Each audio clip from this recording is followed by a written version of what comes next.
Hello, Internet. Come on in and join the NerdChat. Hope that you're all doing well and staying healthy, and hope things are overall just looking okay for all of you. So I'm hopefully not going to talk too fast through this, but I am hoping to get this recording done before Rick comes home with a lot more noise. So the last time that we were here, we were seeing more about how Barry Allen and Hal Jordan were trying to become friends outside of the Justice League and their first adventure together without the League around them. And this one, while not exactly a direct continuation of that, like it's still part of the canon, of these stories, but it's not a direct continuation of what happened last time. So, and I don't think they even reference that last story. But it all still happened. But what this story is really about is exploring more of the differences in Barry Allen and Hal Jordan's lives, and letting Hal Jordan meet Wally West and see what it's like to have a sidekick and to have that kind of responsibility. Because Barry obviously is someone who is very, routine, has a stable job, always knows what tomorrow is going to hold, whereas Hal is changing cities and changing girlfriends and changing careers all the time. And it's just because, it's part of the way that he just, likes to be. He doesn't like to settle down. He doesn't like the routine. He likes things to change and be new. So at the beginning of this comic, we see Iris, Wally, Hal, and Hal's new girlfriend, Eve, all having dinner, with Barry being late as always. Iris tells Hal that Wally's been so excited to meet him. Wally's always wanted to meet a real test pilot, but Hal has to explain that he actually left that behind, and what he currently does is he's an insurance claims adjuster. Wally doesn't know what that means, and Hal has to explain to Wally what exactly it does, how he, goes over people's claims, makes sure they're not taking too much money. And Wally has lost interest and is balancing a fork on his finger. But thankfully Barry shows up at this point, and he offers to pay the bill since he's been late again. And Eve glares at Hal, insisting that Hal should be the one paying the bill. So Hal, he takes the check and he says he'll pay it himself. He never even got Barry and Iris a wedding present after all, so let him take care of that. Everyone gets up from the table, and they start walking away. And Hal looks at the bill, very worried, and he turns to Barry, who Barry rolls his eyes in amusement and slips Hal cash behind his back. Hal says he'll pay Barry back real fast this time. Barry says he can work it off instead. He saw something on the other way, on his way over here as the Flash, and he just thinks that the three of them should investigate. Confused, Hal asks what he means the three of them, and sees Wally and realizes, oh, Wally is Kid Flash. So Hal and Barry drop off Eve and Iris at the hotel that Hal and Eve are staying at.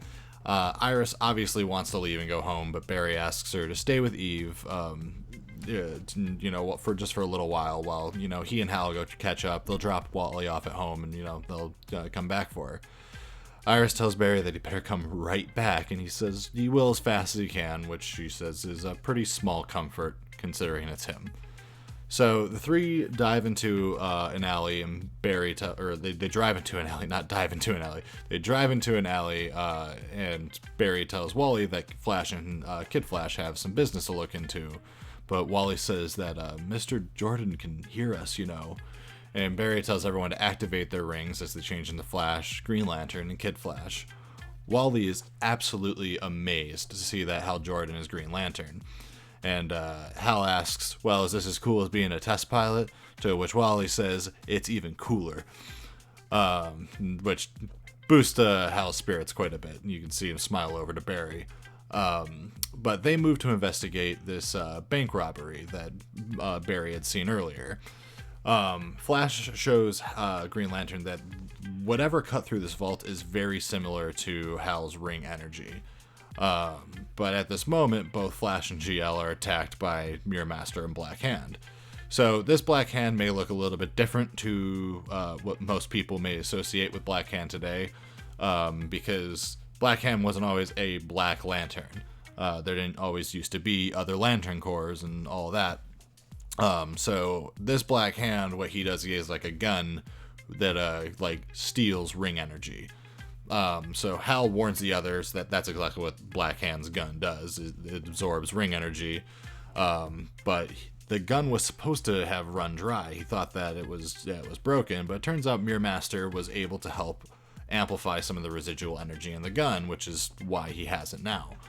So Wally rushes them, and they make a bunch of holograms because it's Mirror Master, and Kid Flash just tries to punch out all of them until Black Hand fires his gun at the Flash. So Wally rushes in and ends up getting in the way of the blast. So as Flash and Green Lantern are trying to check on, Kid Flash, make sure that he's okay, he appears to be fine, but they realize that Mirror Master and Black Hand have escaped. So they go to chase after him, only to find that Wally is left behind. So Wally's not keeping up. And what Flash, realizes is that how could he have been so dumb? What they were after was they were after Barry's speed. So what they got instead was Kid Flash's. So they weren't even there for Hal. They had no idea that Hal was even going to be in town. That just happened to be a coincidence. So they wanted Wally's speed. Well, they got, the speed of a speedster, and they're going to obviously put it to their own uses. Barry tells Kid Flash, don't worry, we'll get it back somehow. But Wally still wants to help. Naturally, it's too dangerous without his powers. He's like, you gotta stay here. But turns out Hal has another idea. So Hal says, sure he can, and as Wally's blasted with his green energy, he's now wearing a Green Lantern outfit with a ring of his own. So Hal has duplicated his ring and is basically just extending his powers to Wally, making him Kid Lantern instead of Kid Flash. So we'll get to the rest of this in the next video. It was too much to put into one, but weirdly not as much as it should have been to make as long as I wanted of 2 full videos. But just come back next Wednesday and we'll see what Wally is like with a Green Lantern ring as opposed to a super speed. So I hope that you guys enjoyed this. This was a really pleasant surprise. So the more that I have gone through this collection, like the first one was obviously really cool because it was just, Flash and, Green Lantern doing their thing, but I honestly didn't expect a Wally West tie-in with Kid Flash. And the one that even comes after this is also really cool because it's Barry and Hal doing like a camping trip with Jay Garrick and Alan Scott, the original Flash and Green Lantern. So I've really enjoyed this, and I hope that you guys are interested in all that. I'll be covering the Golden Age Flash and Green Lantern team up as well. If you guys want to check that out after, but the next one will be the wrap up of this story with Kid Lantern. So I hope that you'll come around for that. Other than that, typical YouTube stuff, like, comment, subscribe, all of it helps. If you want to talk to me directly about these comics or recommend other ones for me to cover, please join my Discord, or if you want to just, come hang out, you want someone to trade Pokemon with or play Among Us, all things that we can do in the Discord. It's a great way to reach out to me or follow me on Twitter. All great ways to contact me if you're interested, or if you want to see other stuff covered. Like I said, you're welcome to reach out and tell me about it. So I hope that you guys enjoyed what you saw here. I hope that you'll stick around, and I hope to see you again. So thank you all for coming, and wish you well. Goodbye.